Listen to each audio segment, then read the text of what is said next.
Ya Nabi salam alaika, Ya Rasul salam alaika. Bismillahirrahmanirrahim. Assalamualaikum warahmatullahi wabarakatuh. Allahumma shalli wa sallim wa barik wa azim ala habibina wa syafiina wa qurrata ayunina sayyidina Muhammad wa ala ali sayyidina Muhammad. Ada saudara kita bertanya, kawan saya juga sesama YouTuber, Bang, apakah surat Yasin ayat tertentu, ayat berapa ya, saya lupa disebut itu, apakah bisa menjadi obat? Di dalam Al-Quran disebutkan, wa nunazzilu minal Qur'an ma huwa syifaa'un wa rahmatun lil mu'minin wa la yazidu dhalimina illa khasara. Dan kami menurunkan Al-Quran, tidaklah dia melainkan menjadi syifa wa rahmah dan rahmah. Yang namanya syifa itu, kalau kita udah kena dia, kita nggak sakit lagi. Tapi kalau dawa, obat, dia menjadi sakit. Syifa itu sebenarnya penawar dia. Apabila kita gunakan itu, maka kita nggak sakit lagi, nggak kena lagi. Sedangkan dawa, kita bisa sakit lagi di masa depan. Misalnya kita darah tinggi, minumlah kita amlodipin.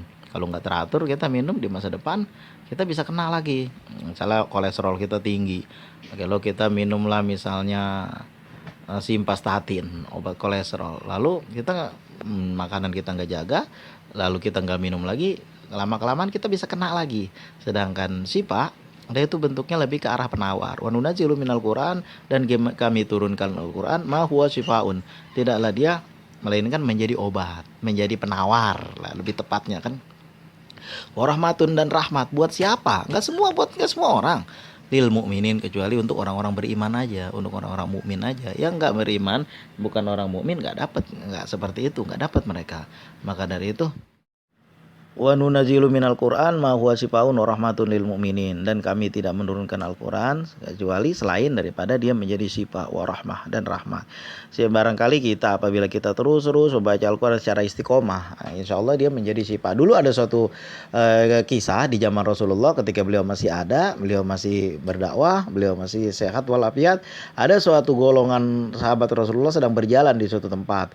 Tiba-tiba ditetop oleh suatu kabilah, suatu suku.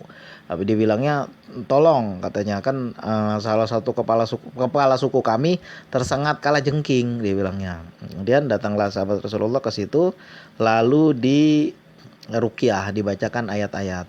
Nah, itu ayat-ayat Quran. Lalu kemudian menjadi sembuh, menjadi sehat. Nah, inilah syifaa'un wa rahmah. Bukan hanya surat Yasin, ayat-ayat di dalam Al-Quran insya Allah menjadi syifa, karena di situ tidak disebutkan yang mana. Tapi wa nunazzilu minal Qur'an ma huwa syifaa'un wa rahmatun. Tidaklah kami menurunkan Al-Quran selain daripada menjadi syifa wa rahmah, menjadi penawar dan rahmat.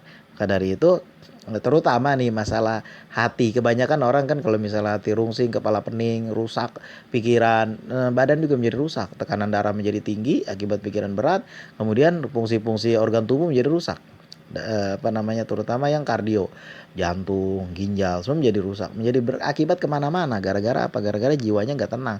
Makanya kan, ala bi dzikrillahi tatmainnul qulub. Ketahuilah dengan menyebut nama Allah, maka hati kita menjadi tenang.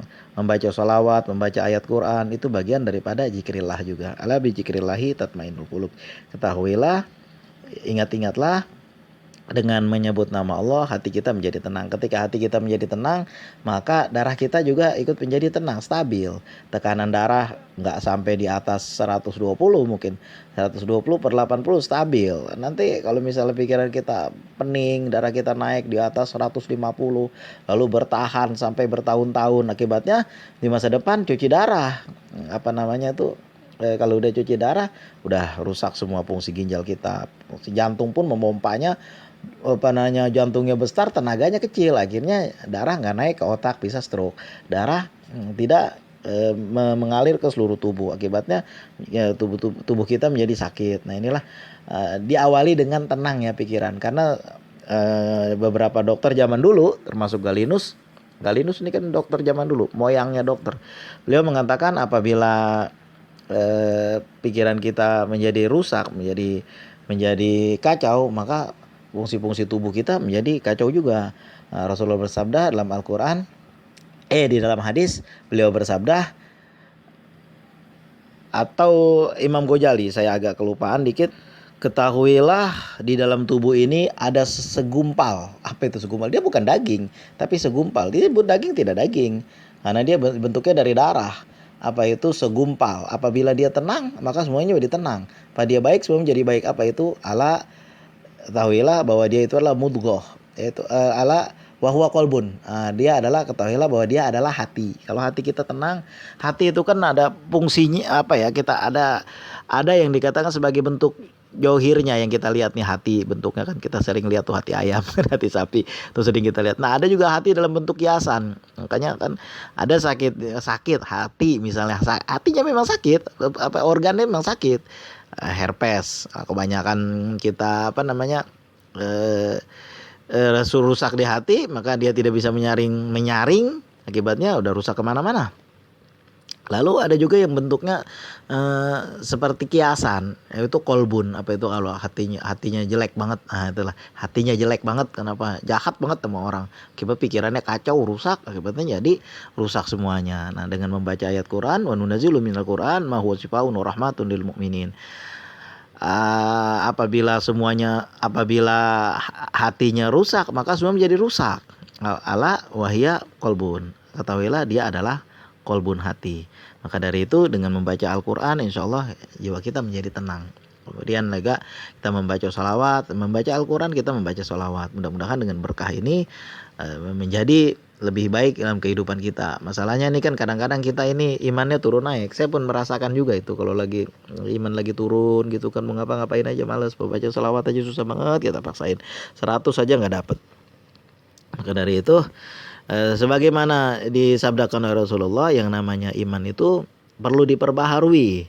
Nah, dia turun naik. Jadidu imanakum kaifa nujadidu imanana ya Rasulullah, bagaimana kami membarui iman kami ya Rasulullah. Beliau bersabda, jadidu imanakum bila ilaha illallah. Karena la ilaha illallah itu adalah bagian daripada zikir. Perbaharuilah iman kamu dengan selalu membaca la ilaha illallah. Karena la ilaha illallah itu bagian daripada zikir juga. Membaca Al-Quran, membaca sholawat, membaca subhanallah alhamdulillah la ilaha illallah la haula wala quwata illa billah, itu bagian daripada zikir. Mudah-mudahan pertanyaan yang saya jawab, kita membaca Al-Quran insyaallah menjadi syifaa'un rahmatun lil mu'minin, menjadi penawar dan menjadi rahmah bagi kaum muslimin. Terima kasih atas segala perhatian, mohon maaf atas segala kekurangan. Kita membaca, kalau membaca surat Yasin, saya pun udah sering betul membaca, bahkan bukan 100 kali, 2 kali, 30 kali, 60 kali, bahkan sampai 100 kali. Alhamdulillah itu banyak masalah yang selesai. Tapi kadang-kadang kita mengerjakan ini susah, waktunya lama, panjang, perlu ketabahan yang luar biasa. Kalau bukan kuat-kuat hati, susah jadinya. Orang malas mengerjakan itu, nggak mau, karena kalau bukan yang betul-betul kepepet, betul-betul itikadnya kuat, orang susah ngerjain itu.